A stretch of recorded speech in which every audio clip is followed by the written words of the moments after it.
बोधिसत्व बाबा साहेब जी के चरणों में कोटि कोटि नमन करते हुए आप सभी को मेरा गर्व से नमो बुद्धाय, जय भीम।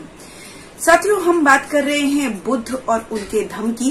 तो आज हम बात करेंगे तीसरे खंड के 5वें भाग के खंड 6 के पहले अध्याय की, जिसका टाइटल है कि धम्म तभी सद्धम्म है जब वो ज्ञान या प्रज्ञा के मार्ग को या द्वार को सभी के लिए खोले। तो आज हम इस पे बात करेंगे। तो मैं आपको बताना चाहूंगी कि जो ब्राह्मण जो लोग थे, जो ब्राह्मणी जो सिद्धांत था वो ये था कि उन्होंने ये माना था कि ज्ञान का रास्ता या ज्ञान सबको नहीं देना चाहिए, उसके द्वार सबके लिए नहीं खुले होने चाहिए।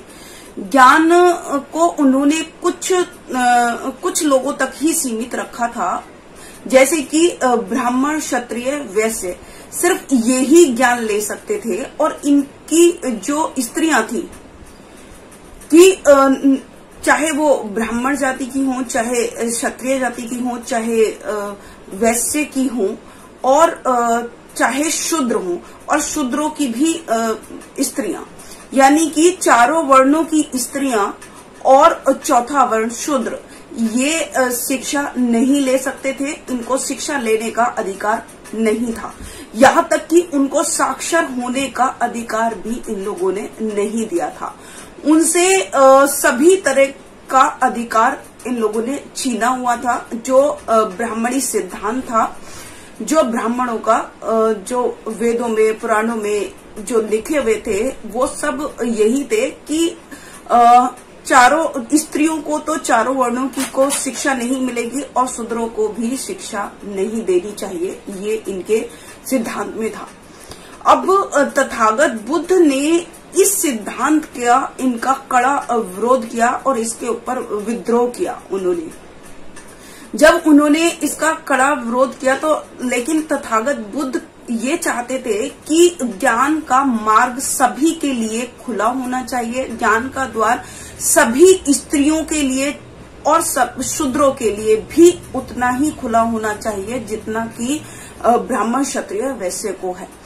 तो तथागत बुद्ध इस सिद्धांत को मानते थे और इनके सिद्धांत की वो कड़ी आलोचना करते थे और उसके लिए उन्होंने विद्रोह किया था। तो जो बहुत सारे जो ब्राह्मण थे, उन्होंने तथागत बुद्ध के इस विचार का खंडन किया और इन पर खंडन किया और बहुत इस पर वाद विवाद हुआ। तो इसी वाद विवाद को एक लोहिच नाम के ब्राह्मण के साथ तथागत बुद्ध ने उसके साथ जब वाद विवाद हो रहा था तो उससे ये सब कुछ स्पष्ट हो जाएगा। तो हम उसके जो लोहिच और तथागत बुद्ध के जो वाद विवाद को एक बार नजर डालते हैं। कि एक बार की बात है कि जब तथागत बुद्ध कौशल जनपद में थे और कौशल जनपद में चारिका करते हुए वो साल वाटिका की तरफ आ रहे थे, जो साल वाटिका के वृक्षों से झुका हुआ था। और वहां पर तथागत बुद्ध ने ठहरे अपने महान और महाभिक्षु संघ के साथ वो चारिका कर रहे थे और वो साल वाटिका में ठहरे। जब साल वाटिका में वो ठहरे थे तो वही साल वाटिका का जो अधिकारी था या साल वाटिका जो पूरा वहां का जो नगर था, वो एक नगर जो है राजा प्रसन्नदी ने लोहिच को वो पूरा का पूरा गांव जो है लोहिच को उपहार स्वरूप दे रखा था। उस पूरे गांव का वही वो था राजा।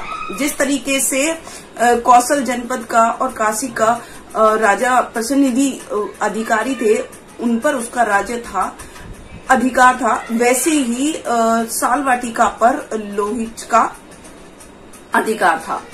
तो जब लोहिच को ये पता चला कि तथागत बुद्ध यहाँ पर साल वाटिका में ठहरे हुए हैं, तो उसने अपने नाई को बुलाया जिसका नाम था भेसिक, और भेसिक को बुलाया और कहा कि भले भेसिक, तुम तथागत बुद्ध के पास जाओ और उनसे उनका हाल पूछो कि वो स्वस्थ हैं, सब सुख में हैं। इस तरीके से उनका हाल पूछो, कुशल क्षेम पूछो और उसके बाद उनको मेरे यहाँ पर खाने पर बुलाओ, मतलब खाने के लिए निमंत्रण देकर आओ। उनके महान भिक्षु संघ को भी और तथागत बुद्ध को भी ये निमंत्रण देकर आओ कि वो यहाँ पर भोजन ग्रहण करें। तो बेसिक ने यही सोचा कि महाराज से कहा कि ठीक है महाराज, और वो चल दिया। जब वो तथागत बुद्ध के पास पहुंचा तो उसने तथागत बुद्ध से उनका कुशल क्षेम पूछा और तथागत को लोहिच के खाने पर जैसे उसने बुलाया था, जैसा उसने लोहिच ने उससे बोला था, ठीक वैसा ही उसने तथागत बुद्ध के सामने दोहराया और तथागत बुद्ध ने उसका निमंत्रण स्वीकार कर लिया। अगले दिन तथागत बुद्ध अपने महाभिक्षु संघ के साथ मतलब पहले उन्होंने चीवर धारण किया और हाथ में पात्र लिया और अपने भिक्षु संघ के साथ वो लोहिच के बताए हुए स्थान पर पहुंचे। जब वो वहां पहुंचे तो उन्होंने उस लोहिच ब्राह्मण जो था उसने तथागत बुद्ध का और उनके महाभिक्षु संघ का बहुत अच्छे से स्वागत किया और उसने अपने ही हाथों से उनको भोजन कराया, अच्छा भोजन उनको कराया और उसने जब तक वो परोसता गया जब तक कि उन्होंने ना नहीं बोल दिया, यानी कि तब तक वो उन सभी को भोजन परोसता रहा जब तक कि वो ना नहीं बोल दिया। कि फिर उसके बाद तथागत बुद्ध ने अपने पात्र को साफ किया और अपने हाथों को धोया और हाथों को धोने के बाद वो अपने उस स्थान पर बैठ गए जहां पर लोहिच ने उनके लिए स्थान बनाया हुआ था और लोहिच ब्राह्मण ने उनसे नीचा स्थान अपने लिए उन्हीं के बराबर में तथागत बुद्ध से नीचा स्थान अपने लिए बनाया हुआ था। वो लोहिच वहां बैठ गया। तथागत बुद्ध जब अपने स्थान पर बैठे थे तो तथागत बुद्ध क्योंकि जब आ रहे थे यहाँ पर जब लोहिच के पास आ रहे थे तो लोहिच ने जो है बेसिक को उनको लाने के लिए भेजा था। जब बेसिक उनके पीछे पीछे चल रहा था तो बेसिक ने उनको एक बात बताई थी। एक बात कौन सी बताई थी कि लोहिच जो है वो उसकी बहुत मिथ्या दृष्टि है और वो मिथ्या सोचता है। वो ये सोचता है कि किसी भी मतलब पूरी नारी जाति को और शूद्रों को शिक्षा लेने का कोई अधिकार नहीं है और उनको शिक्षा नहीं देनी चाहिए। तो ये तथागत बुद्ध से उसने बेसिक ने बता दिया था, जो नाई था लोहिच का। तो जब तथागत बुद्ध ने खाना वाना अपना ग्रहण कर लिया था और जब वो स्थान पर बैठे थे तो उन्होंने लोहित से पूछा कि क्या तुम ये कहते हो, क्या तुम्हारा ये सिद्धांत है कि किसी भी स्त्री को और शूद्रों को शिक्षा नहीं लेनी चाहिए या उनको शिक्षा नहीं देनी चाहिए? तो लोहिच ने बोला कि हाँ तथागत, बिल्कुल ऐसा ही है। अच्छा लोहिच, तुम क्या सोचते हो कि क्या तुम्हारा साल वाटिका पर अधिकार है कि नहीं? तो उसने कहा, लोहिच ने कहा कि हाँ मेरा साल वाटिका पर अधिकार है। तो फिर तथागत ने कहा कि लोहिच, मान लो कि एक आदमी आकर ये कहे कि साल वाटिका पर सिर्फ लोहिच का अधिकार है और उसके जो धन धान्य है या उसका जो कर है या उसका जो वो है उसका जो उपज है उस पर सिर्फ और सिर्फ लोहिच का ही अधिकार है और उसी को उसका आनंद लेना चाहिए। तो क्या ऐसा कहा जाना उन लोगों के लिए खतरनाक नहीं होगा जो तुम पर आश्रित हैं? तो लोहिच ने कहा कि हाँ तथागत, खतरनाक ही होगा, उन लोगों के लिए खतरनाक ही होगा। तो फिर तथागत आगे कहते हैं कि जो मनुष्य है वो खतरनाक है, क्या वो किसी का शुभ चिंतक या हित चिंतक हो सकता है? तो तथागत ने उसने लोहिच ने कहा कि हाँ तथागत, वो उनका हित चिंतक नहीं हो सकता। फिर तथागत आगे कहते हैं कि जो जिसका हित चिंतक नहीं होगा, जो हित की बात नहीं करेगा, तो उसके मन में उसके दूसरों के लिए प्रेम होगा या फिर शत्रुता होगी। तो लोहिच ने बोला कि तथागत उसके मन में प्रेम नहीं शत्रुता ही होगी, क्योंकि वो उनके हित की चिंता नहीं करता। फिर तथागत ने आगे कहा कि अगर वो उसके प्रति शत्रुता रखेगा तो जो सिद्धांत शत्रुता सिखाए, जो सिद्धांत दुश्मनी सिखाए, क्या वो सिद्धांत योग्य है? क्या वो सिद्धांत ठीक है?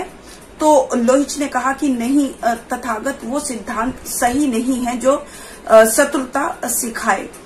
तो फिर आगे तथागत कहते हैं कि अब तुम क्या सोचते हो लोहिच कि काशी और कौशल पे राज जो है राजा प्रसन्ननिधि का है कि नहीं? तो उन्होंने कहा कि हाँ तथागत, राजा प्रसन्ननिधि का ही अधिकार है। तो अब अगर सारा जितना भी उस कौशल राज्य से और जो काशी राज्य से जो धन धान्य उपज हो रहा है, जो उपज उत्पन्न हो रही है, जो लाभ उसको मिल रहा है, जो खजाने हैं, वो सब पे अधिकार सिर्फ कौशल राज का ही होगा, यानी कि राजा प्रसन्ननिधि का ही होगा और किसी को कुछ भी नहीं मिलेगा। तो ऐसा कहा जाना क्या उसकी जनता के हित में होगा? क्या वो उसके लिए खतरनाक साबित नहीं होगी? तो उसने कहा कि हाँ तथागत, खतरनाक ही होगा। फिर तथागत ने फिर से वही बात दोहराई कि अगर जो खतरनाक होगा वो कभी किसी का हित चिंतक हो सकता है कि नहीं? तथागत, वो हित चिंतक नहीं हो सकता। और जो हित चिंतक नहीं हो सकता उसके मन में उसके लिए प्यार होगा या शत्रुता होगी? तो उस लोहिच ने कहा कि नहीं तथागत, उसके मन में शत्रुता ही होगी। तो फिर तथागत ने यही सिखाया कि अगर उसके मन में उसके प्रति शत्रुता होगी तो ऐसा जो सिद्धांत सिखाता है तो वो ठीक नहीं हो सकता, वो योग्य नहीं हो सकता। तो वो योग्य है या अयोग्य है? तो भी लोहिच ने कहा कि वो अयोग्य है।